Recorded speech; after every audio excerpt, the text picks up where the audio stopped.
السلام علیکم friends, welcome to my channel studio official. کیسے ہیں آپ لوگ؟ امید ہے آپ لوگ خیریت سے ہوں گے۔ آج ہم شروع کریں گے تیرے عشق میں فدا کی دوسری قسط۔ شروع کرنے سے پہلے میرے چینل کو لائک اور سبسکرائب ضرور کر دیجیے گا۔ صبح ابرش تیار ہو کر سب کے ساتھ یونیورسٹی چلی گئی۔ شبانہ بیگم نے جانے سے منع کیا تھا، پر اس کا ضروری ٹیسٹ تھا تو وہ جلد آنے کا کہہ کر چلی گئی تھی۔ احتشام کل کافی تھک گیا تھا، ایک تو اتنا لمبا سفر کیا تھا اور پھر پھپھو لوگوں کے پاس بیٹھا رہا تھا۔ رات دیر سے گھر آیا، اسی لیے آج وہ دیر سے اٹھا تھا۔ 9 بجے کا وقت تھا جب وہ نکسک سا تیار براؤن جینز پر وائٹ شرٹ پہنے، اوپر سے براؤن ہی ہاف سلیوز جیکٹ پہنے، خوبصورت بال جیل سے سیٹ کیے، گرے آنکھوں میں ہلکی سی سرخی پھیلی تھی، سرخ لب پیوست کیے خوشبوئیں بکھیرتا وہ وائٹ اسنیکر میں مقید مضبوط قدم فرش پر جماتا ڈائننگ ہال کی جانب آیا، جہاں بیٹھے حویلی کے افراد اسی کا انتظار کر رہے تھے۔ احتشام نے ایک طائرانہ نظر سب پر ڈالی اور سکندر خان کے ساتھ والی کرسی پر برجمان ہو گیا۔ بینش بنا پلکے چھپکائے احتشام کو دیکھ رہی تھی، جو بہت ہی ڈیشنگ پرسنالٹی لیے سنجیدہ تاثرات سجائے سب پر ایک فسو طاری کر گیا تھا۔ آج کہاں کا پلان ہے احتشام بیٹا؟ سکندر خان نے اپنے بیٹے کو پیار سے دیکھتے پوچھا۔ اسلام آباد جانا ہے، خان ملز کا وزٹ ہے اور 1-2 میٹنگز ہے، احتشام نے مدھم آواز میں انہیں مختصر انداز میں بتایا۔ پر کل تو آ رہے ہو، 1-2 دن ریسٹ کرو۔ نہیں بابا، ریسٹ جو ہونا تھا ہو گیا۔ احمد، زارون، ساحر بھی میرے ساتھ جائیں گے۔ اسٹڈی مکمل ہو گئی ہے تو اب بزنس پر دھیان دیں، وہ ناشتہ کرتا سنجیدہ روبدار آواز میں حتمی فیصلہ کرتا ان کو آگاہ کر گیا، جبکہ انہوں نے اس بات میں سر ہلایا تھا۔ بینش پہلے کے احتشام کی حویلی میں اسٹرانگ پوزیشن سے اچھی طرح واقف تھی اور اب تو مزید اس کی دیوانی ہو گئی تھی۔ ماہم کا بھی کچھ یہی حال تھا، جبکہ فراز وہاں موجود نہیں تھا، وہ صبح سے ہی اپنے گھر چلا گیا تھا۔ اب جبکہ بچوں کی پڑھائی ہو گئی ہے تو میں نے فیصلہ کیا ہے کہ اب ان کی شادیاں کر دینی چاہیے۔ سکندر خان نے سب کو دیکھتے کہا۔ آپ کیا کہتی ہیں خانم؟ بھی صحیح کہا، پر پہلے احتشام کی ہوگی پھر ہی باقی سب کی۔ خانم بھی احتشام کو دیکھتے بولی، مجھے ابھی نہیں کرنی شادی، جب کرنی ہوگی بتا دوں گا، فی الحال آپ باقی سب کا سوچیں۔ احتشام جوس کا گلاس لبوں سے لگاتا بولا، نظریں بے ساختہ کسی کی تلاش میں اٹھی، پر وہ کہیں نہیں تھی۔ سیکنڈ میں اس کی پریشانی پر بل پڑے تھے، جبکہ اس کو یوں انکار پر بینش کھل کر مسکرائی تھی کہ اس کے پاس وقت تھا احتشام کو اپنا بنانے کا۔ وہ گلاس کے کنارے پر انگلی پھیرتی بہت کچھ سوچ رہی تھی۔ تو ٹھیک ہے، آپ لوگ اسلام آباد سے واپس آ جائیں، پھر ہی ڈیٹ فائنل کریں گے، منصور خان نے کہا۔ احتشام کا موڈ سخت خراب ہو چکا تھا جبھی وہ ناشتہ چھوڑ کر وہاں سے اٹھ گیا، جبکہ وہ سب خاموشی سے ناشتہ کرنے لگے تھے۔ کیا ہوا؟ کیسا ہوا ٹیسٹ؟ ارحم نے ان دونوں سے پوچھا۔ اچھا، اور تمہارا؟ رمشا نے کہا۔ ٹھیک، آؤ بیٹھتے ہیں کچھ دیر۔ ارحم رمشا کو گہری نظروں سے دیکھتا بولا، نہیں بیٹھتے، ہم کھڑے ہی رہیں گے، ابریش نے چادر ٹھیک کرتے کہا، جیسے حکم ملکہ عالیہ۔ ارحم تھوڑا سا جھکا، رمشا ارحم کی نظروں سے گھبراتی بہانہ بنا کر وہاں سے بھاگنے کے پر تولنے لگی۔ تم دونوں رکو، میں اپنی کزن سے مل کر ابھی آتی ہوں، رمشا ان کو کہہ کر وہاں سے چلی گئی۔ ویسے ابریش تمہاری دوست رہتی کہاں ہے؟ ارحم نے رازداری سے پوچھا۔ کیوں؟ کیونکہ وہ مجھے اچھی لگنے لگی ہے، ارحم نے صاف گوئی سے کہا۔ اچھا، اور وہ تمہیں پسند کرتی ہے کہ نہیں؟ ابریش نے کھوجتی نظروں سے دیکھا۔ مجھے لگتا ہے کہ وہ بھی کرتی ہے، مجھے کیوں نہیں بتایا؟ رمشا نے۔ ابریش بڑبڑائی۔ اچھا تو میں کیا کروں، پوچھو اس سے، وہ غصے سے بولی۔ یار تم بھی تو دوست ہو نا، تو تم سیٹنگ کرواؤ، ارحم بیچارگی سے بولا۔ کوئی دوست نہیں ہوں میں، زبردستی چپ کے پھر رہے ہو، ابریش نے تنفر سے کہا۔ اچھا کزن تو ہوں نا، ارحم اسے زج کرتے بولا۔ کزن مطلب؟ تم کوئی نہیں میرے کزن وزن نہیں یار، کزن ہوں مان لو، وہ مسکراہٹ دبائے بولا۔ ابریش نے اس کے چہرے کی جانب دیکھا جو کچھ جانا پہچانا سا لگا تھا۔ ابریش اس کو اتنے وثوق سے کہنے پر سوچ میں پڑ گئی، کہاں کھو گئی تمہاری شکل میں؟ ابریش نے دانت پیس کر کہا، مطلب یہ کہ تم ایک نمبر کے کہیں سے بھی میرے کزن نہیں ہو۔ اچھا دوست تو ہوں نا، اب کہ ارحم نے پھر سے پینترا بدلا۔ عجیب زبردستی ہے، ابریش نے گورا۔ اچھا کوئی طریقہ ہی بتا دو، تمہیں تمیز نہیں ہے؟ مجھے کیا پتا ہوگا بھلا، ابریش غصے سے بولی، جو اس سے لڑکیاں پٹانے کے طریقے پوچھ رہا تھا۔ تمہیں آج تک کسی نے پرپوز نہیں کیا کہ؟ ارحم نے مصنوعی حیرانگی سموئے بولا۔ نہیں، کرے تو صحیح، دانت توڑ کے ہتھیلی پر رکھ دوں گی، اس لیے نہیں کیا کیونکہ ان کو اپنے دانت اہم، تم وہی ہینڈل کر سکتا۔ ارحم کچھ سوچ کر بولا۔ کون؟ جس سے تم ڈرتی؟ کس سے؟ ابریش نے تصدیق چاہی۔ کوئی تو ہوگا۔ ایسا کوئی نہیں ہے، ابریش نے سر جھٹکا۔ اچھا چلو، جیسی تم ہو اس سے بھی ڈبل روب دہاڑ والا ہوگا۔ ارحم باتوں ہی باتوں میں کسی کے متعلق اشارے دے گیا۔ تم بددعا دے رہے ہو، ابریش آنکھیں دکھاتی بولی۔ نہیں، فیوچر بتا رہا۔ ارحم کسی کی روبدار شخصیت کا سوچ کر گہرا مسکرایا۔ تم سے نہیں پوچھا میں نے فیوچر اپنا۔ اچھا سوچو، اگر میں تمہارا کزن ہوا تو، اس نے پھر سے ابریش کو الجھانا چاہا، تو میں تمہیں اپنے ارتضا لالا سے کہہ کر بکرے کی طرح آنکھ پر بھنوا دوں گی۔ ابریش نے اتنا سخت الفاظ میں کہنے پر ارحم کو جھرجھری سی آئی۔ تم لوگ کزن کے ساتھ یہ سب کرتے؟ اس سے بھی برا، تنک کر کہنے پر ارحم نے مسکراہٹ دبائی۔ تو مطلب آفریدی پٹھان اتنے خطرناک ہوتے ہیں؟ کیا مطلب خطرناک؟ کیا ہم نے؟ ابریش بھڑک اٹھی۔ ابھی تو کہہ رہی تھی کہ تم کدن کی سبزی بناتے ہو، ہم پائے بھی اور نہاری بھی بناتے ہیں، اس لیے تمہاری تو ضرور بنے گی۔ ابریش نے گھور کر کہا۔ اف توبہ ہے، اتنی ظالم پٹھانی ہو، مجھے مظلوم پر یہ کرم نوازی کیوں ہوگی تمہارے مجھے نہ بتانے پر؟ اب تو اگر میں تمہارا کزن ہوا بھی پھر بھی نہیں بتاؤں گا، ارحم ڈرنے کی ایکٹنگ کرتے کہا۔ ابریش نے اس کی ایکٹنگ پر سر جھٹکا۔ جاؤ، وہ اب اکیلی ہے، پوچھو اس سے۔ ابریش شمشا کو اکیلا لائبریری کی جانب جاتا دیکھ کر ارحم سے بولا، جبکہ ارحم مسکرا کر بائے کہتا اس کی جانب چل دیا۔ ابریش کا موڈ جو رات سے ہی کافی خراب تھا، ارحم سے بحث ہونے پر ایک دم فریش ہو گیا تھا۔ اب تو اسے بھی ارحم کے حوالے تھوڑا تھوڑا اندازہ ہو گیا تھا۔ جلد ہی وہ چھوٹی حویلی جا کر اپنے شک پر یقین کی مہر ثبت کرنا چاہتی تھی۔ ابریش سب کزن کے ساتھ لاؤنج میں آئی تھی، جہاں سب خواتین باتیں کر رہی تھیں، جبکہ مرد حضرات مردان خانے میں تھے، جہاں کوئی اہم مسئلہ سکندر خان کے پاس لایا گیا تھا۔ احتشام کے کہنے پر وہ لوگ ابریش کو لیے جلدی ہی گھر آ گئے تھے کہ انہیں احتشام کے ساتھ جانا تھا اور احتشام کو انتظار کرنا پسند نہیں تھا۔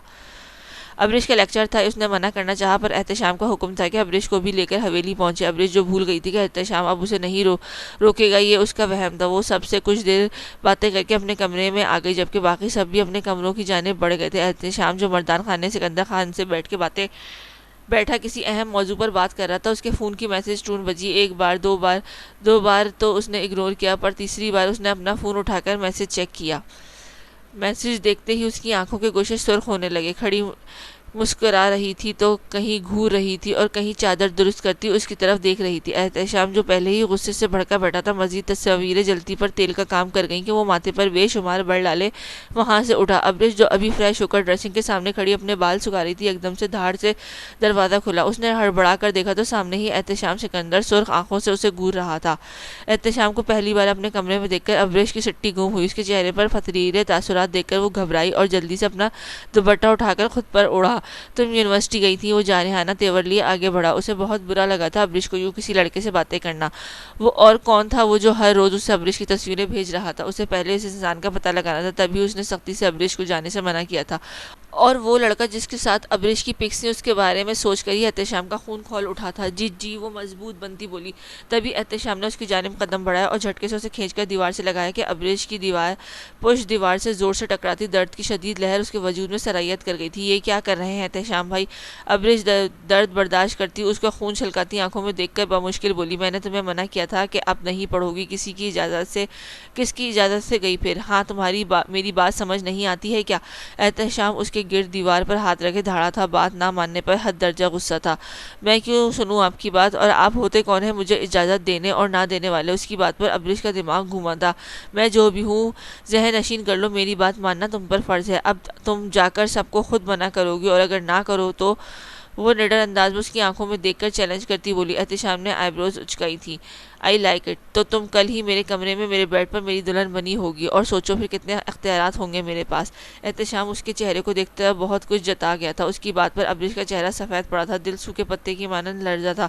وہ حیران نظروں سے اسے دیکھ رہی تھی۔ اب یقیناً تم اپنے دشمن سے شادی نہیں کرنا چاہو گی، تو سب کو منع کرو کہ تمہیں نہیں پڑھنا، ورنہ؟ احتشام نے اس کو ڈرا کر بات ادھوری چھوڑ کر اس کی پھیلی آنکھوں میں جھانکا۔ غصہ اور حیرانگی سے ابریش کا وجود ہلکے ہلکے لرز رہا تھا۔ Stop it. اس کو ذرا شرم نہیں آئی ایسا کہتے ہوئے احتشام بھائی؟ ابریش تیز ہوتی سانسوں سے پھولے تنفس سے بولی۔ احتشام کی آخری بات ہی اس کا وجود سن کر گئی تھی۔ شرم کس بات کی؟ کچھ غلط تو نہیں کہا؟ اور تم شرم کا درد دینے کے بجائے جیسے میں نے کہا ہے ویسا کرو۔ اگر اتنا ہی شوق ہے تو گھر بیٹھ کر پڑھو، پھر یونیورسٹی نہیں جاؤ گی۔ آپ کیوں مجھے منع کر رہے ہیں؟ میں نے کیا کیا ہے؟ احتشام نے اس کے چہرے کو دیکھا۔ شفاف چہرہ، خوبصورت نین نقوش کرسٹل آنکھوں میں غصہ بھرے، وہ اسے دیکھ رہی تھی۔ احتشام کے دل نے بیٹ مس کی تھی۔ بتا دوں گا، اس سے تمہارا ہی فائدہ ہے، وہ گھمبیر آواز میں معنی خیزی سے بولا، جو ابریش کے سر پر سے گزر گئی تھی۔ ایک گہری نظر اس پر ڈال کر وہ نکلتا چلا گیا تھا، جبکہ ابریش دھک دھک کرتے دل کے ساتھ اپنی جگہ کھڑی احتشام کی باتیں سوچ رہی تھی۔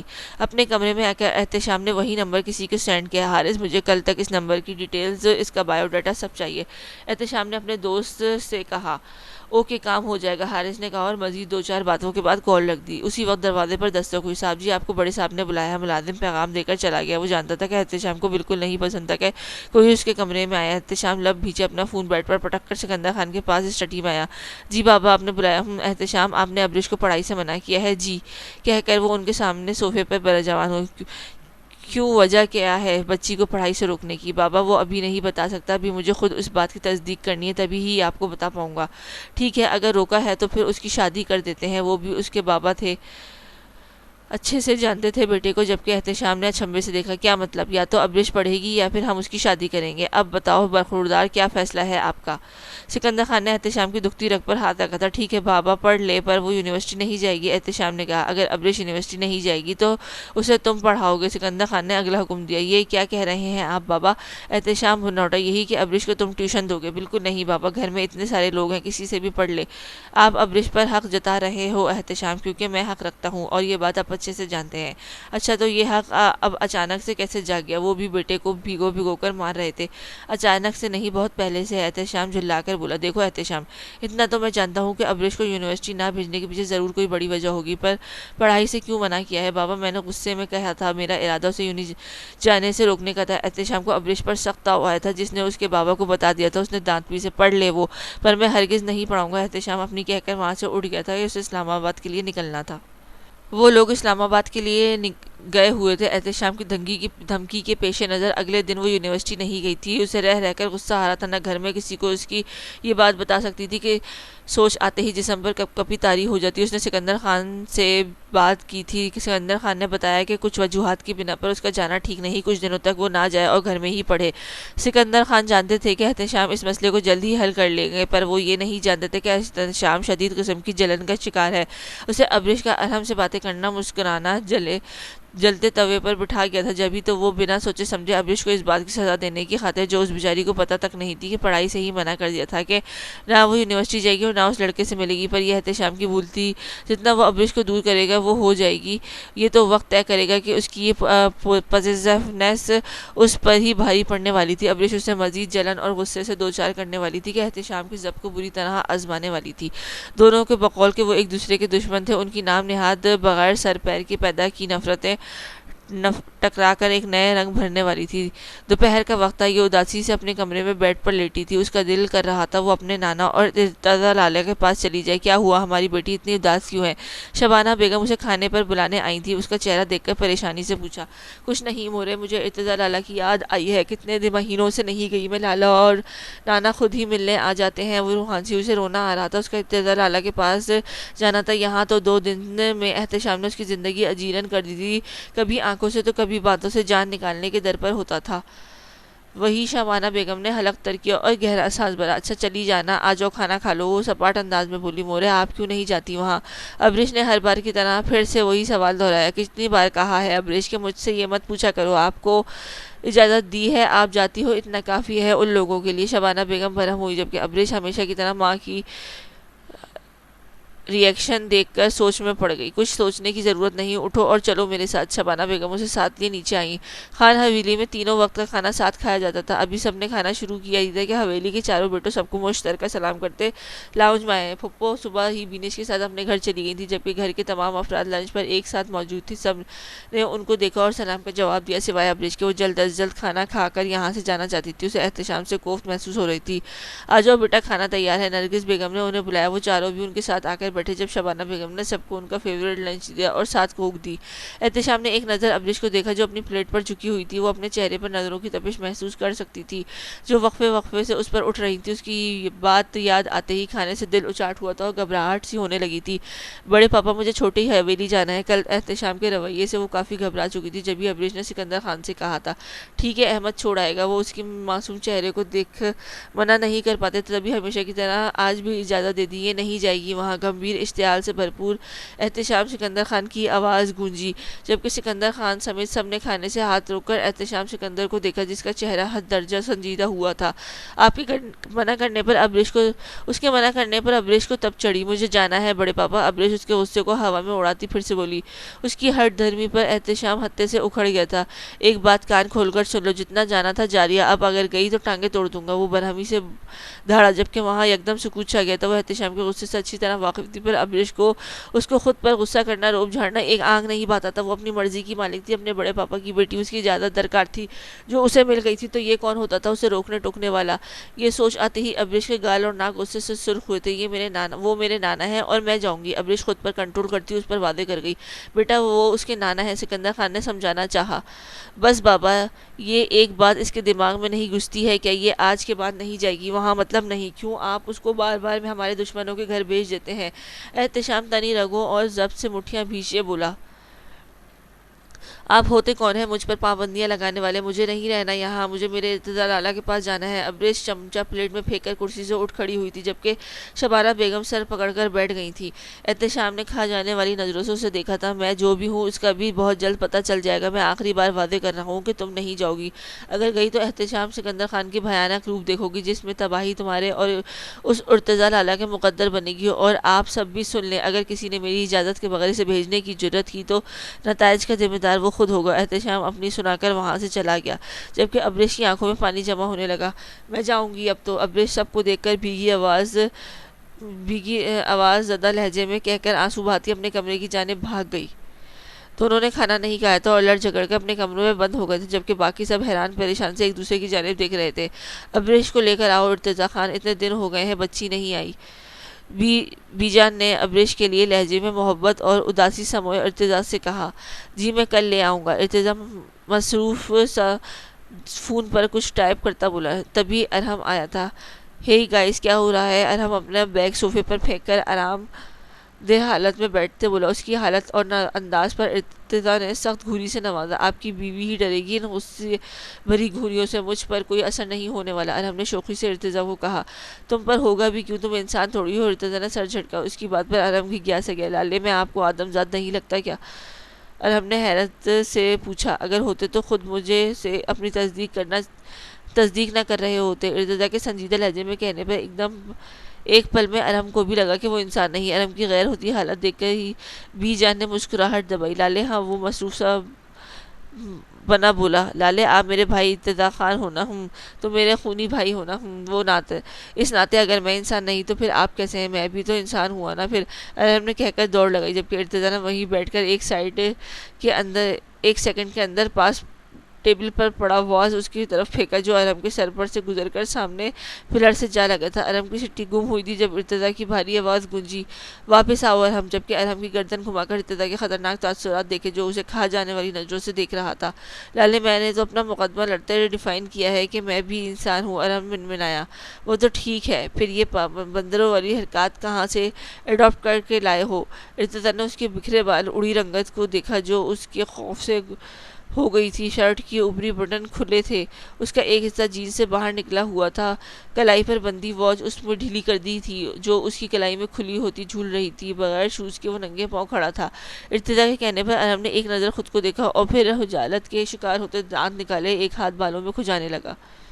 اس کی اس حرکت پر ارتضیٰ نے مسکراہٹ دبائی جو بالکل بندر لگ رہا تھا۔ اب ہو گئی تصدیق، ارتضیٰ کی مسکرا کر کہا کہ ارحم شرمندہ سا ہوتا ڈٹائی سے مسکرانے لگا۔ لالی یہ تو بس ایسے ہی تھک گیا تھا تو اس کا بوجھ ہلکا کر دیا۔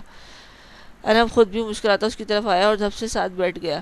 اس کی یہ حرکت سب کو ہنسنے پر مجبور کر گئی تھی۔ ابریش آئی تھی؟ ارتضیٰ نے پوچھا۔ نہیں تو آج نہیں آئی بگڑ بلی، ارحم نے ارتضیٰ کے کندھے پر سر رکھا جبھی بی جان کے کہنے پر ملازم ارحم کے لیے چائے لے آیا۔ ٹھیک ہے بی جان، مجھے کچھ کام ہے۔ اس سے پہلے کہ وہ ان سے دعائیں لے کر اٹھتا، ارتضیٰ کے فون پر ابریش کی کال آنے لگی۔ اپنے کمرے میں آ کر ابریش نے دوپٹہ کھینچ کر گلے سے نکالا تھا اور بیڈ پر اوندھے منہ لیٹی شدت سے رونے لگی۔ احتشام بھائی کو آخر مسئلہ کیا ہے مجھ سے؟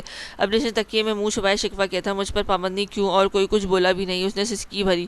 وہ اپنا غم خود ہی کو سنانے لگی۔ میں اس دیو نما انسان کو جا کر دکھاؤں گی، چھوٹی حویلی بھی اور یونیورسٹی بھی۔ اس نے روتے ہوئے ایک گہری سانس اندر کھینچی اور جھٹکے سے اٹھ بیٹھی۔ رونے سے چہرہ اور آنکھیں لال ہو چکی تھی، آنکھوں میں سرخی ڈورے پڑتے اس کی قاتل نگاہیں بے صبری سے خون کی جانب اٹھی تھی۔ سفید روئی جیسی گال پر آنسو موتیوں کی مانند پھسل کر گود میں گر رہے تھے۔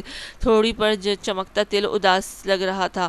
اگر کوئی اس وقت ابریش کا یہ روپ دیکھتا تو غصہ، بیزاری، نفرت بھول بھال کر حسن کے اس پیکر میں کھو کر خود کو ہی بھول جاتا۔ اس کا یہ حسن کسی کو بھی اپنا اسیر کر سکتا تھا، اور مزہ تو تب آنا تھا جب اس کے دو آتشہ حسن نے اس کے گھٹنے ٹیکنے تھے جو نفرت کا پرچار کر رہا تھا۔ تب احتشام سکندر خان کا کیا حال ہونا تھا جب بھی یہی غصہ اور ایگو چکنا چور ہو کر ابرش کے گیت گانے والی تھی۔ ابرش نے لپک کر فون اپنے نازک ہاتھوں میں تھاما، اس کا بدن ابھی تک لرز رہا تھا۔ اس نے کانپتے ہاتھوں سے نمبر ڈائل کر کے فون کان سے لگایا، دوسری جانب فوراً سے کال اٹھا لی گئی تھی۔ السلام علیکم بچے۔ کال پک ہوتے ہی مقابل کی بھاری آواز گونجی۔ اس کی آواز پر ابرش نے ضبط کی آنسوؤں کو بہنے دیا۔ لالا، ابرش نے مخاطب کیا، بیٹا آپ ٹھیک ہو؟ ارتضیٰ کو اس کی آواز بھیگی ہوئی معلوم ہوئی، تبھی فکر مندی سے پوچھا۔ اس کے اس قدر پیار اور کیئرنگ پر ابرش کے رونے میں شدت آئی۔ ارتضیٰ لالا، ابرش نے سسکی بھری تھی۔ ابرش بچے کیا ہوا؟ ارتضیٰ نے پریشانی میں ڈوبی آواز اسپیکر پر ابھری۔ مجھے آپ کے پاس آنا ہے، ابرش ہچکیاں بھرتی بولی۔ بیٹا رونے والی کیا بات ہے، میں ابھی لینے آ جاتا ہوں، ارتضیٰ نے پچکارا، جبکہ حقیقت میں ابرش کے یوں رونے سے وہ کافی پریشان ہو چکا تھا۔ نہیں لالا، میں نہیں آ سکتی، ابرش نے اپنا دکھ بتایا۔ کیوں گڑیا، کیوں نہیں آ سکتی آپ؟ ارتضیٰ نے الجھن بھرے لہجے میں پوچھا۔ کیونکہ احتشام بھائی نے منع کیا ہے ارتضیٰ لالا، وہ جب سے آئے ہیں مجھے یونیورسٹی جانے سے بھی روک دیا اور اب چھوٹی حویلی آنے سے بھی۔ ابرش موٹے موٹے آنسو بہاتی احتشام کے روک ٹوک بتا کر اپنا غم ارتضیٰ خان کو بتا گئی تھی، جبکہ دوسری جانب ارتضیٰ کی پیشانی پر بے شمار بر نمودار ہوتے احتشام کا ابرش کو روکنے ارتضیٰ کو ایک آنکھ نہیں بھایا تھا۔ آپ تیار رہو بیٹا، میں آ رہا ہوں لینے، وہ غصہ ضبط کے نرم لہجے میں بولا۔ پر لالا، اگر احتشام بھائی کو پتہ چلا تو؟ ابرش نے خدشہ ظاہر کیا۔ مجھے میری بہن کو ملنے سے کوئی نہیں روک سکتا، آپ اس کی فکر مت کرو۔ خانم بھی سے اجازت لو، میں کچھ دیر تک پہنچ رہا ہوں۔ بہن کو 2 دن میں ہی اتنا ڈرا دھمکا ڈالا تھا کہ وہ چھوٹی حویلی آنے کے پر خدشات بتا رہی تھی۔ اس نے غصے سے بھاری ہوتی آواز میں ابرش کو تیار رہنے کا کہہ کر کال بند کر دی۔ تم کیا کر رہی ہو؟ خانم بی نے اس کا گلابی چہرہ دیکھا۔ خانم پلیز خانم بی، مجھے اجازت دے دیں، 2-3 دن وہیں رہوں گی پلیز، ابرش نے عاجزی بھرے لہجے میں کہا۔ کیوں مفت میں بیر پال رہی ہو؟ احتشام سے پتہ ہے نا، غصے کا اس کے خانم بی نے سمجھانا چاہا۔ بیر اس نے پالا ہے مجھ سے، میرا اس سے کوئی واسطہ نہیں، اگر آپ نے مجھے اجازت دی تو وہ کچھ نہیں کہے گا۔ ابرش خانم بی کو گود میں سر رکھے احتشام کو سوچ کر دانت پیس کر بولی۔ نہ لڑکی، سنا نہیں کیا کہہ کر گیا ہے؟ خانم بی تو اس کی دھمکی سے ہول اٹھی تھی۔ نہیں تو میں کیا آپ کے لیے کچھ نہیں؟ ابرش تو ایموشنلی بلیک میل کیا۔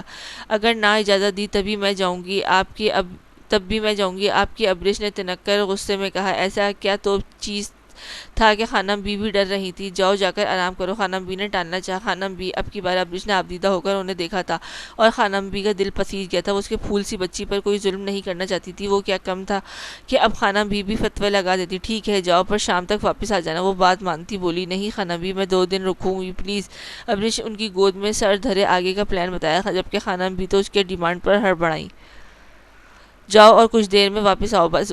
ٹھیک ہے، 2 دن بعد واپس آؤں گی، اور اس دیو کو تو میں بھی نہیں جیتنے دوں گی۔ کیا لگتا ہے انہیں کہ وہ مجھے روک کر خوشی منا لیں گے؟ بڑا سیلیبریٹ کرواتی ہوں، ابرش خانم بی سے بول کر آخری بات پر ہلکا سا بڑبڑائی تھی، پر اس بات سے انجان کے 2 دن بعد سیلیبریٹ کرنے والا تھا، اور اس سے گلے ملتے باہر کی جانب بھاگی، جہاں گیٹ کے پار اس کا ارتضیٰ لالا گاڑی میں بیٹھا اس کا انتظار کر رہا تھا۔ احتشام نہا کر فریش تھا، باہر نکلا، غصہ کچھ حد تک کم ہو گیا تھا۔ وہ ٹاول سے بال سکھاتا یوں ہی کھڑکی کی جانب بڑھا کہ اس کی نگاہیں ٹھٹکی پل میں گردن کی رگیں تنی، جہاں وہ وائٹ سوٹ میں بلیک چادر کیے تیزی قدم اٹھاتی گیٹ کی جانب جا رہی تھی۔ احتشام کی نگاہیں گیٹ کے اس پار کھڑی گاڑی پر پڑی تو وہ جو غصہ کم ہوا تھا آگ کی طرح بھڑک اٹھا تھا۔ اس سے پہلے کہ وہ انٹرکام اٹھا کر گارڈز کو اس کے باہر جانے سے روکتا، ابرش گیٹ پار کر کے گاڑی میں بیٹھ چکی تھی۔ ڈیم اٹ، اس کی ہمت کیسے ہوئی میرے خلاف جانے کی؟ احتشام نے غصے سے کھولتا ٹاول زور سے فرش پر پھینکا تھا۔ تمہیں تو میں چھوڑوں گا نہیں مس ابرش خان، اس کا دل کیا ہر چیز تہس نہس کر ڈالے۔ غصے سے پیچ و تاب کھاتا احتشام نے زور کی دور چادر 2-4 پنچ دیوار میں اس قدر شدت سے مارے تھے کہ اس کا ہاتھ زخمی ہو گیا تھا، پر پرواہ کسے تھی؟ میرے روکنے کے باوجود تم اس حویلی جانے کی جرت کر بیٹھی، جو تمہیں بہت مہنگی پڑنے والی ہے۔ کس نے اجازت دی اسے میرے خلاف جانے کی؟ کس کے کہنے پر گئی وہ؟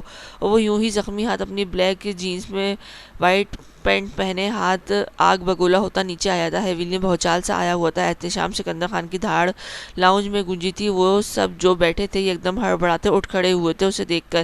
کیا ہوا احتشام بیٹا؟ سکندر خان نے پوچھا۔ بابا، وہ ارتضیٰ خان کے ساتھ چھوٹی حویلی گئی ہے، احتشام ضبط سے سرخ چہرہ لیے بولا، جبکہ اس کی آنکھوں میں حیرت پیدا ہوئی۔ تبھی خانم بھی اس کی آواز سن کر اپنے کمرے سے باہر آئی۔ میری اجازت سے گئی ہے۔ سب نے خانم بھی کی جانب دیکھا۔ فیروز خان کی طبیعت ناساز ہے، انہوں نے ابرش کو بلایا ہے، 2 دن وہ وہیں رہ گیا۔ خانم بھی نے مصلحت کے تحت جھوٹ کا سہارا لیتے احتشام کو ٹھنڈا کرنا چاہا۔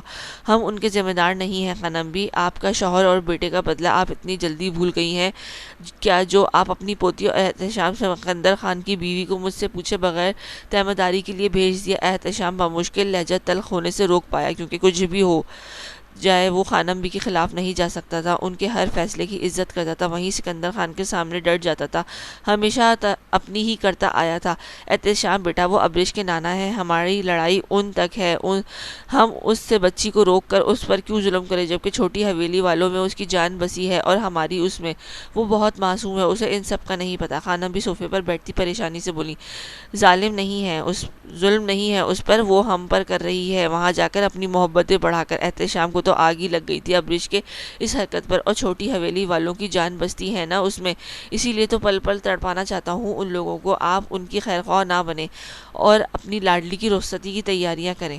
ٹھیک 2 دن بعد جب وہ گھر آئے تو رخصتی کے تمام انتظامات مکمل ہو۔ احتشام کے اس طرح کہنے پر سب کے چہروں پر حیرت اور خوشی سے در آئی تھی۔ ایک اور بات، وہ جاتے جاتے مڑا، اس بار اسے کچھ معلوم نہیں ہونا چاہیے اور نہ ہی کوئی ڈھنڈورا پیٹنے کی ضرورت ہے، بس گھر کے ہی لوگ ہوں۔ گمبھیر آواز میں کہہ کر وہ سب کو رسومات کے بات باز رہنے کا کہہ کر رہا تھا، مطلب وہ بھولا بیٹھا تھا نکاح کو آج نہ صرف سب کے سامنے تسلیم کیا تھا، ساتھ ہی رخصتی کا اندیہ بھی دے ڈالا تھا۔ کتنی خواہش سب کی کہ احتشام سکندر خان ابریش کو اپنا لے، اپنے ساری کرواہٹ اور غصہ ختم کر ڈالے، اور اب مانا بھی تھا تو کن حالات میں۔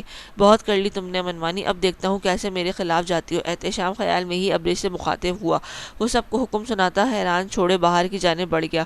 مجھے ڈر لگ رہا ہے ارتضی لالا، ابریش احتشام کی دھمکی کا سوچ کر پریشانی سے بولی۔ ڈرنے کی ضرورت نہیں ہے بچے، ریلیکس۔ ارتضی نے اس کے سر پر تھپکی دی اور پورے دھیان سے گاڑی ڈرائیو کرنے لگا۔ نہیں لالا، اس نے دھمکی دی تھی۔ ابریش اب کے چہرہ جھکائے منمنائی۔ ارتضی جو پہلے ہی غصے سے کھول رہا تھا مزید آگ بگولا ہوا تھا، وہ اتنی تیز ڈرائیو کر رہا تھا کہ اپنے آدمیوں سے کافی آگے نکل آیا تھا، جبکہ اس کا یوں اکیلے گاڑی سے آدمیوں سے دور اسے خطرے میں ڈال سکتا تھا۔ ارتضی کے بہت سے دشمن اس کے ساکھ خراب کرنے پر تلے ہوئے تھے، جو بس موقع کی تلاش میں تھے۔ اس کی تیز ڈرائیو چلانے پر ابریش نے ارتضی کی طرف دیکھا، جس پر چہرہ سرخ ہو چکا تھا۔ کیا دھمکی دی ہے اس نے؟ وہ بھاری آواز میں بولا، جبکہ ابریش نے ڈر کر آنکھیں میچی۔ اسے احساس ہوا کہ بتا کر غلطی کر دی ہے، دونوں ایک سے بڑھ کر ایک غصے کے تیز تھے۔ کوئی نہیں، ابریش کہہ کر جلدی سے رخ پھیر گئی۔ ارتضی جانتا تھا کہ اس نے کیا دھمکی دی ہوگی، اب تو اس سے ملنا اور بھی ضروری ہو گیا تھا۔ دونوں کی سوچوں کا رخ اب احتشام کی جانب تھا۔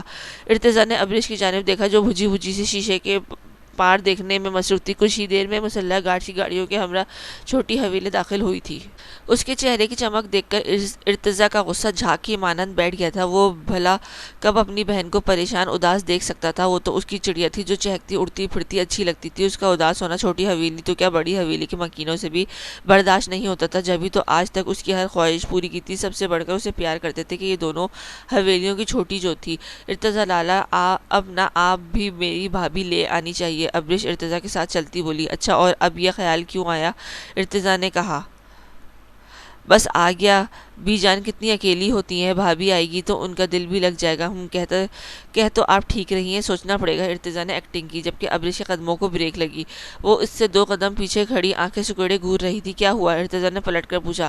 ایکٹنگ نو لالا، جلدی بتائیں کون ہے میری بھابھی؟ ابریش نے کہا۔ کیا مطلب؟ ارتضی نے پوچھا۔ مطلب یہ کہ لالا، پہلے جب میں کہتی تھی شادی کر کے بھابھی لے آئیں تو آپ کہتے تھے کہ آپ کو ابھی شادی ہی نہیں کرنی اور نہ اس بارے میں سوچنا ہے۔ اب ابریش نے بھویں اچکائی، جبکہ ابریش کے انداز پر ارتضی کھل کر مسکرایا۔ اور اب یہ کہ مجھے لگا کہ اب میری بہن کی ایک عدد بھابھی آنی چاہیے، بڑی جلدی نہیں آپ کو احساس ہو گیا؟ ابریش مسکرائی۔ اچھا لالا، بتائیں نا کون ہے وہ؟ بچے، وہ آپ کے بہت قریب ہے، آپ اچھے سے جانتی ہیں کون؟ وہ تو سرپرائز ہے۔ اچھا تو پھر ہم ابھی چلتے ہیں ان کے گھر۔ ابریش نے جلدی مچائی۔ ارے میری چڑیا، صبر سے کام لو، اس کے گھر نہیں جا سکتے کیونکہ اس کے گھر والے نہیں چاہتے اس رشتے کو۔ او ہو، اب ابریش کی پریشانی ہوئی۔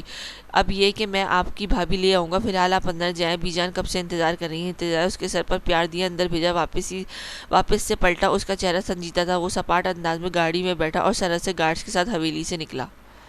السلام علیکم نانو، ابریش بی جان کو لاؤنج میں بیٹھا دیکھ کر بولی۔ وعلیکم السلام نانو، واری میری شہزادی کے میری بچی آئی ہے، بی جان میٹھے لہجے میں بول کر جلدی سے اپنی جگہ سے اٹھی اور ابریش کے لیے باہیں پھیلائی ہیں۔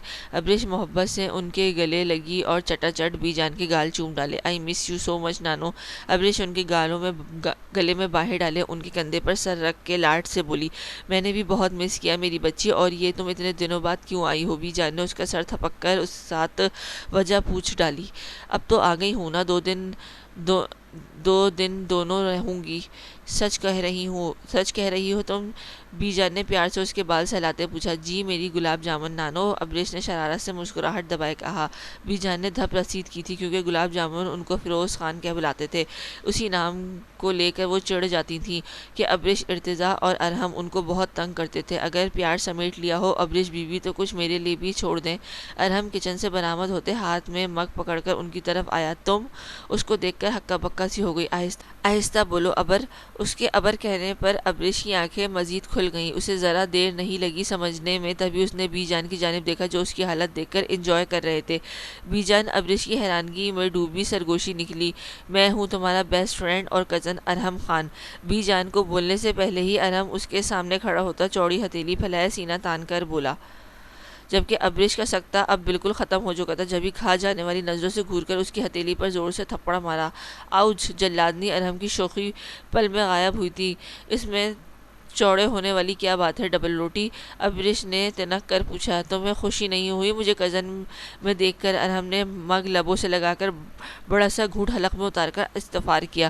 ہو رہی ہے نا؟ ابریش شاطرانہ مسکرائی۔ ہیں واقعی؟ ارحم نے بانسیں کھیلی۔ ہاں، تمہاری سبزی اور قورمہ ارتضیٰ لالا کے ٹائگرز کا ڈنر بننے والا۔ ابریش آنکھیں پٹ پٹا کر کہتی۔ بی جان کے پاس صوفے پر بیٹھی۔ او ہو ناقدری پٹھانی، مفت میں کزن مل گیا جو دوست تھا، اور تم چلی نہ پورے ہونے والے خواب دیکھنے۔ ارحم اس کے سامنے بیٹھ کر ابریش کو سلگا گیا۔ You chatter! ڈبل روٹی، تم گیم کھیل رہے تھے، میں تمہارا سچ میں آملیٹ بنا دوں گی۔ ابریش ہتے سے اکڑتی کشن اور گلدان اسے کی جانب اچھال چکی تھی۔ آؤچ! اوئے رکو، باگڑ بلی لگ جائے گی۔ ارحم جھپ لگا کر صوفے کی اوٹ میں چھپ کر اسے باز رکھنے کا بولا۔ تم نہیں، تمہارا تو آج میں چپلی کباب بناؤں گی۔ ابریش اب شو پیس اس کی جانب اچھال رہی تھی۔ ارے ابریش بچے، لگ جائے گی۔ بی جان بوکھلائی کہ ابریش میں یکدم سے جن آ چکا تھا جو ارحم کو اب ہرتا بنا دینا چاہتا تھا۔ نہیں نانو، آپ ہٹ جائیں آگے سے، آج میں اسے نہیں چھوڑوں گی۔ اتنے دن اس نے مجھے چھپایا کہ یہ ڈبل روٹی ہے۔ ابریش ہانپتی ہوئی بولی۔ یہی جلادی میں اب سنگل روٹی ہو چکا ہوں۔ اتنا ہینڈسم نظر نہیں آ رہا کیا؟ ارحم صوفے کے پیچھے سے سر نکالے اپنے پرانے نام سے دانت پیستے بولا۔ ہینڈسم؟ تم ہینڈسم ہو؟ ابھی بتاتی ہوں تمہیں۔ تبھی ابریش شیشے کی میز سے لکڑی کا بنا کیوں اٹھا کر اس پر پھینکا تھا کہ وہ جو سر نکالے اپنے نام پر بحث کرنے والا تھا، کیوب سیدھا اس کے سر پر سلامتی دیتا دور جا گرا تھا۔ آہ! بی جان روکو، اس کو بتاؤ اس کو کہ میں نہیں ہوں اس کا کزن۔ ارحم درد سے دہرا ہوتا چلا کر اپنے کزن والے رشتے سے مکر گیا۔ ان کے یوں کہنے پر بی جان کے ساتھ ابریش کی بھی ہنسی نکل گئی۔ نہیں، تم ڈبل روٹی ہو اور اب میں اپنے کہے پر عمل کرنے والی ہوں۔ آج میں تمہیں نہیں چھوڑوں گی۔ ابریش اسے گھورتی اب اس کی جانب آ رہی تھی اور اس بار ہاتھ میں واز تھا۔ ارحم کی آنکھیں پھیلی، وہ فٹ سے اٹھا اور لاؤنج میں پھیلے کانچ پر سے پھیلانگتا بچا کر پاؤں رکھتا زینے چڑھ کر اپنے کمرے میں بند ہو گیا تھا۔ اس نے ابریش سے اتنے شدید ری ایکشن کی امید نہیں کی تھی، جبکہ لاؤنج کی حالت یوں تھی جیسے طوفان آیا ہو۔ سب کچھ بکھیرا ٹوٹا فرش پر پڑا تھا اور ابریش گہرے گہرے سانس لیتی بھرتی صوفے پر بیٹھی تھی، جبکہ بی جان کبھی اسے تو کبھی لاؤنج کو دیکھ رہی تھی۔ جبھی ملازم آ کر وہاں سے صفائی کرنے لگے اور ایک ملازم نے ابریش کے سامنے ٹھنڈے پانی کا گلاس کیا جسے وہ گھٹا گھٹ پی گئی۔ نانو، آپ جانتی تھی نا؟ اب کیا؟ ابریش نے پوچھا۔ بیٹا میں تو سرپرائز دینا چاہتی تھی، مجھے کیا پتا تھا یہ سرپرائز ہوگا۔ بی جان لاؤنج میں آئے تھوڑی دیر پہلے کہ بھونچال کی جانب اشارہ کرتی بولی۔ تبھی وہاں فیروز خان آئے۔ ہماری گڑیا آئی ہے۔ وہ مسکرا کر ابریش کی جانب آئے اور اس کے سینے سے لگایا۔ لاؤنج کی حالت دیکھ کر فیروز خان سمجھ گئے کہ ابریش ارحم سے مل چکی ہے۔ وہ اپنے نانا نانی کے پاس اتنے دنوں کے سے جمع کی باتیں کرنے لگی اور ان کو ارحم کے قصے بڑی حویلی کے مکینوں کے حوالے سے بتانے لگی۔ ارحم ارتضیٰ کا چھوٹا بھائی تھا۔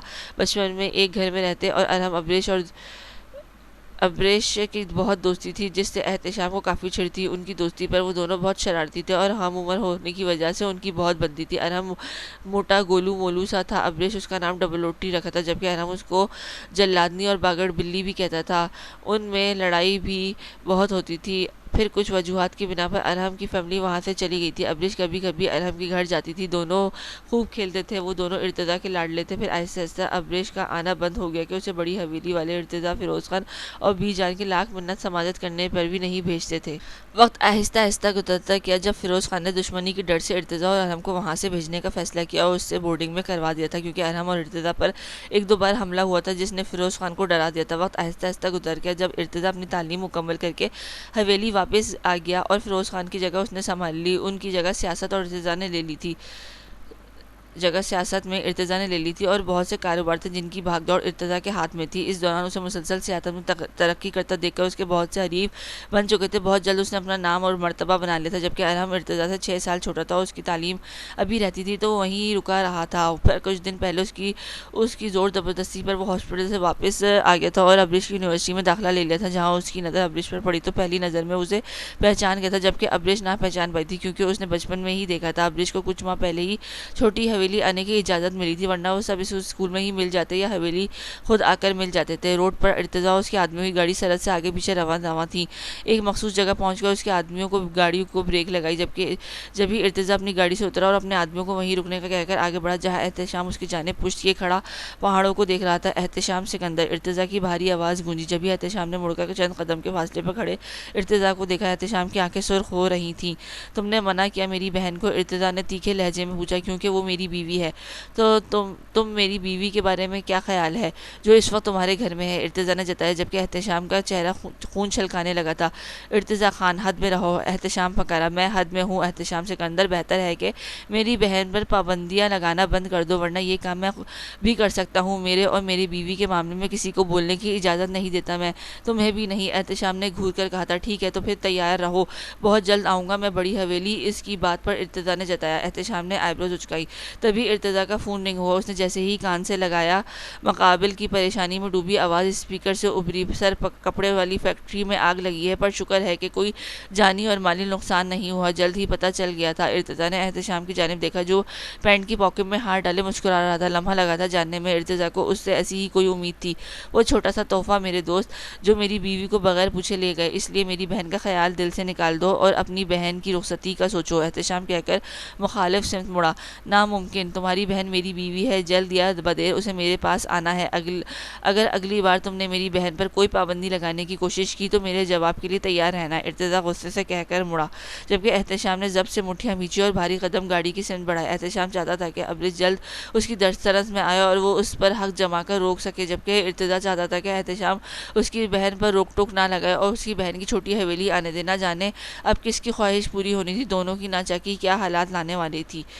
رباب گردن تک کمبل اڑے، ایک ہاتھ پیٹ پر اور دوسرا تکیے پر رکھے دائیں جانب ہلکی سی کروٹ لیے سکون کی نیند میں تھی کہ جب کوئی بنا آواز کے بالکنی سے اس کے روم میں داخل ہوا تھا۔ مقابل آرام سے چلتا ہوا دیوار سے لگ کر کھڑا ہو گیا۔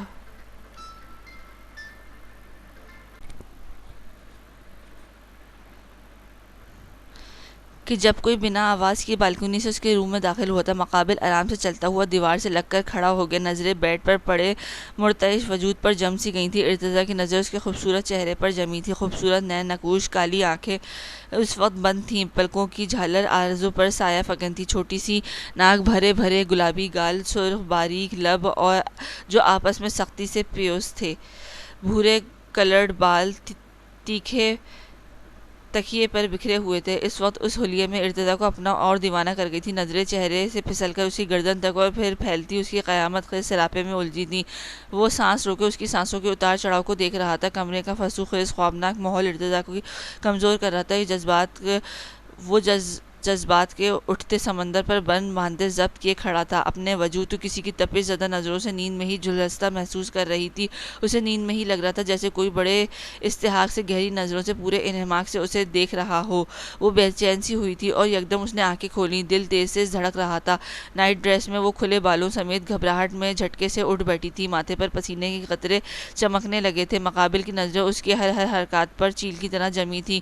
کتنے سالوں بعد وہ اسے دیکھ رہا تھا اور کتنا سکون ملا تھا وہ پوری دل جمعی سے مدھم روشنی میں نظر آتے اس کے چہرے کے نقوش میں کھو چکا تھا۔ اس دن کے بعد سے وہ کتنا بے چین تھا، اس کا خوبصورت چہرہ بار بار آنکھوں کے پردے پر لہرا کر اسے بے چین کر رہا تھا، اور وہ جو اتنے سالوں میں اس کو بھول چکا تھا، اپنی امانت کو دیکھ کر دل شدت سے دھڑکا تھا۔ وہ اس کی تھی، اس کے پاس اختیارات تھے دیکھنے کے، چھونے کے، محسوس کرنے کے اور وہ اپنی باہوں میں لینے کے۔ وہ علاقے کا میں نے اپنے عہدے، اپنے روایات کا خیال کیے بغیر رات کے اندھیرے میں بڑے دھڑلے سے دشمن جہاں کے پاس پہنچ آیا تھا، اس بات کے خوف سے آزاد کہ اگر کوئی اسے اس پہر دیکھ لے تو کیا نتیجہ اخذ کرے اور کیا حالات ہو سکتے ہیں۔ اسے خود پر ہی سوچ کر ہنسی آئی تھی کہ آیا ایک بار کی ہلکی سی جھلک دیکھنے پر وہ یوں آن پہنچا تھا تو اب کیا حالات ہونے والے تھے۔ دل زور زور سے شور سے دھڑک اٹھا تھا، نظریں اب اس کے سراپے کا طواف کر رہی تھی جو بلیک نائٹ ڈریس میں ریشمی بال پشت پر کھلے چھوڑے چہرے پر گھبراہٹ لیے گہرے سانس بھر رہی تھی۔ اس کو ابھی تک اپنے وجود پر گڑی نظریں محسوس ہو رہی تھی۔ رباب نے سائڈ ٹیبل پر پڑا پانی کا گلاس لبوں سے لگایا اور ایک ہی سانس میں گھٹاگھٹ اپنے حلق میں اتارا تھا۔ رباب نے دائیں ہاتھ پر ماتھے پر آیا پسینہ صاف کیا تھا۔ اس نے نظریں پورے کمرے میں گھمائی ہی تھی کہ یکدم سے اس کے منہ سے خوف کے مارے چیخ نکلی۔ کون ہے وہاں؟ وہ لڑکھڑاتی آواز میں بولی جب اندھیرے میں کوئی کھڑکی کے پاس دیوار سے ٹیک لگائے کھڑا تھا۔ کمرے میں نیم اندھیرے کے باعث وہ مقابل کا چہرہ نہیں دیکھ پائی تھی، کسی دوسرے وجود کا رات کے اس پہر اپنے کمرے میں موجودگی پر رباب کی آنکھوں میں خوف ہلکورے لینے لگا تھا۔ اس کے پوچھنے پر بھی مقابل پر جیسے اثر نام کی چیز حاوی نہیں ہوئی تھی۔ میں نے پوچھا کون ہو تم؟ اب کی بار وہ ذرا تیز آواز میں بولی جبھی ارتضیٰ نے دیوار سے ٹیک چھوڑ کر اس کی جانب قدم بڑھائے۔ رباب اس کو ادھر بڑھتا دیکھ کر سرعت سے بیٹھ سے اٹھ کھڑی ہوئی تھی۔ وہیں رک جاؤ، وہ تقریباً چیخی تھی، پر اس کے رکتے نہ دیکھ کر رباب تیزی سے دروازے کی سمت بڑھی۔ اس کا ارادہ بھانپ کر ارتضیٰ نے بیچ راستے سے ہی اسے کمر سے پکڑ کر اسے اپنی قید میں کیا تھا۔ چھوڑو، وہ چلائی، پر نظریں ہلکی سی روشنی میں نظر آتے چہرے پر پڑی تو سانس تک روک گئی۔ شش، رات کے اس پہر کس کو صفائی دیتی پھرو گئی کہ میرے کمرے میں میرا شوہر تھا۔ ارتضیٰ اس کے منہ پر ہاتھ رکھے اس کے کان کے قریب گھمبیر آواز میں بولا کہ اس کے منہ پر بھاری ہاتھ ہٹایا۔ رباب کی آنکھیں پھیلی تھی۔ ارتضیٰ، وہ سرگوشی سے بولی۔ جی جانے ارتضیٰ۔ اس نے رباب کی کمر میں دونوں ہاتھ ڈالے، سختی سے خود میں بھینچے سینے سے لگائے، جذبات سے چور لہجے میں کہہ کر رباب کانپ گئی۔ اس کے خود سے قریب تر دیکھ کر رباب کا سانس سینے میں اٹکنے لگا تھا۔ آپ یہاں کیوں آئے ہیں؟ وہ گہرے سانس بھرتی مدھم آواز میں بولی، جبکہ ارتضیٰ اسے یوں ہی سینے سے لگائے کھڑا اس کی دھڑکنوں کا رقص سن رہا تھا۔ آپ سے ملنے، آپ کی قربت میں سکون لینے، کچھ لمحے آپ کے ساتھ گزارنے۔ ارتضیٰ اس کے بالوں میں چہرہ چھپائے بھاری ہوتی آواز میں بولا، جبکہ رباب ہی بدن لرزنے لگا تھا۔ وہ اس کے حصار میں قید الجھن زدہ تھی۔ آپ کو یہاں نہیں آنا چاہیے تھا۔ وہ تو خود ابھی تک حیران تھی کہ ارتضیٰ وہ بھی اتنے سالوں بعد یوں آئے گا کیوں؟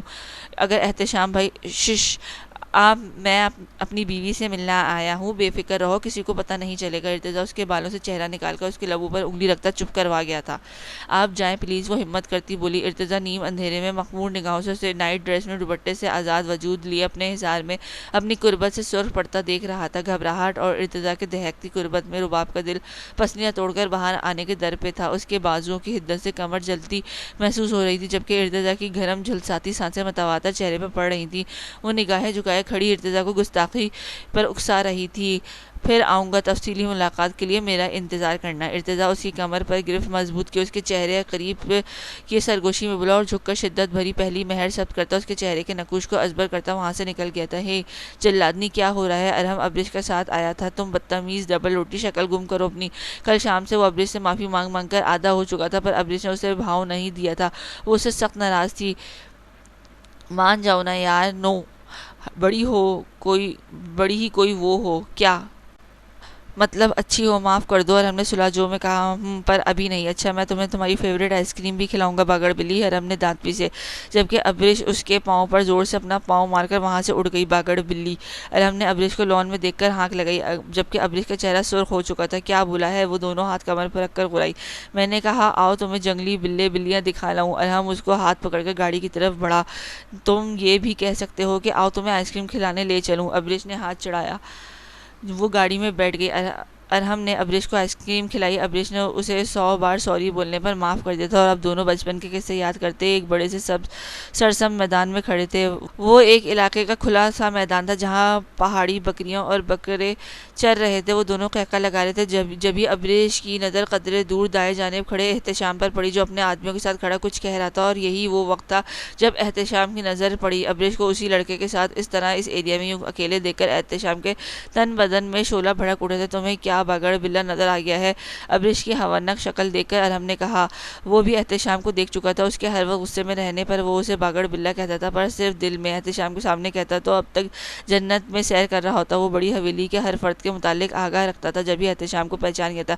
احتشام کھولتے دماغ سے ارہم کو گھور رہا تھا، اس کا دل کیا کہ ابھی ارہم کو پکڑ کر اس کا قصہ تمام کر دے۔ غصے کی شدت سے کنپٹی اور گردن کی رگیں ابھر کر واضح ہو رہی تھی، گلاسز کے پیچھے آنکھوں سے شعلے نکل رہے تھے، چہرہ سرخ ہو چکا تھا اور ابریش کو اس لڑکے کے ساتھ دیکھ کر وہ ضبط کھو بیٹھا تھا۔ اسے یوں برا لگ رہا تھا جیسے کوئی اس کا دل بری طرح انگاروں پر جلا رہا ہو، وہ آگ بگولا ہو چکا تھا۔ ارہم نے اسے حیران دیکھ کر پکارا، ہاں ہاں نظر آ گیا باگڑ بلا۔ ابریش احتشام کو دیکھ کر ہکلا کر بولی تھی، جو بلیک سوٹ پہنے سن گلاسز لگائے اپنے آدمیوں کے ساتھ کھڑا اسی جانب چہرہ کی لب بھیچے کھڑا تھا، مجھے تو باگڑ بلی بھی نظر آ گئی۔ ارہم مسکراہٹ دبائے بولا، تمہیں شرم نہیں آتی ارہم، تم مجھے باگڑ بلی کہہ رہے ہو؟ میں نے تمہیں کب کہا؟ ارہم نے پینترا بدلا تھا۔ احتشام دانت سختی سے دانتوں پر جمائے تنی رگوں اور ہاتھوں کی مٹھیاں بیچے ان کی طرف بڑھا۔ چلو ارہم، احتشام کو اپنی جانب بڑھتا دیکھ کر ابریش تقریباً دوڑ لگاتی چلائی، جبکہ اس کی حرکت اور احتشام کا دل کیا کہ ارہم کو چھوڑ کر پہلے اس کی مرمت کر ڈالے۔ ارہم نے احتشام کے تپے تپے سرخ چہرے کو دیکھ کر پہلے ہائے کے انداز میں ہاتھ ہلایا، پھر بائے کے انداز میں، اور شرارت سے آنکھ کر کے اس کی طرف دوڑ لگا دی جہاں ابریش چادر سنبھالے بھاگتی گاڑی تک پہنچ چکی تھی۔ وہ بچپن سے بھی ایسے ہی احتشام کو غصے کی ہوا دے کر خود بھاگ جایا کرتا تھا۔ احتشام کو اس وقت ابریش زہر لگی تھی، 2 قدم ہی لیے تھے کہ وہ اپنی جگہ پر رک گیا۔ کون ہے یہ لڑکا؟ احتشام نے اپنے آدمیوں سے پوچھا، کیونکہ وہ شدید مصروفیت کی بنا پر اس کا پتہ کروانا بھول گیا تھا اور اب سامنے دیکھ کر ان سے ان کے متعلق استفسار کیا۔ چھوٹی حویلی کا چھوٹا بیٹا ارہم خان، اس کے خاص ملازم نے بتایا، اتنے سالوں بعد وہ اس کو دیکھ رہا تھا جو بچپن کی طرح شرارتی تھا۔ جبھی بڑی اچانک سے احتشام نے اپنی پسٹل گن ہولسٹر سے نکال کر نشانہ لیتے ٹریگر دبایا تھا۔ ٹھاک کی آواز گونج اٹھی تھی، اس کے ساتھ ہی ابریش کی چیخ نکلی اور ہراساں نظروں سے ارہم کو دیکھا جو اپنی جگہ قدم روک چکا تھا۔ گولی کی آواز پر پرندے ڈر سے مختلف آوازیں نکالتے درختوں پر اڑ رہے تھے، ارد گرد پہاڑوں سے آوازیں ٹکرا کر ابھی تک گونج رہی تھیں۔ ابریش پھٹی پھٹی نگاہوں سے احتشام کو دیکھ رہی تھی جو اب اسی کی طرف بڑھ رہا تھا۔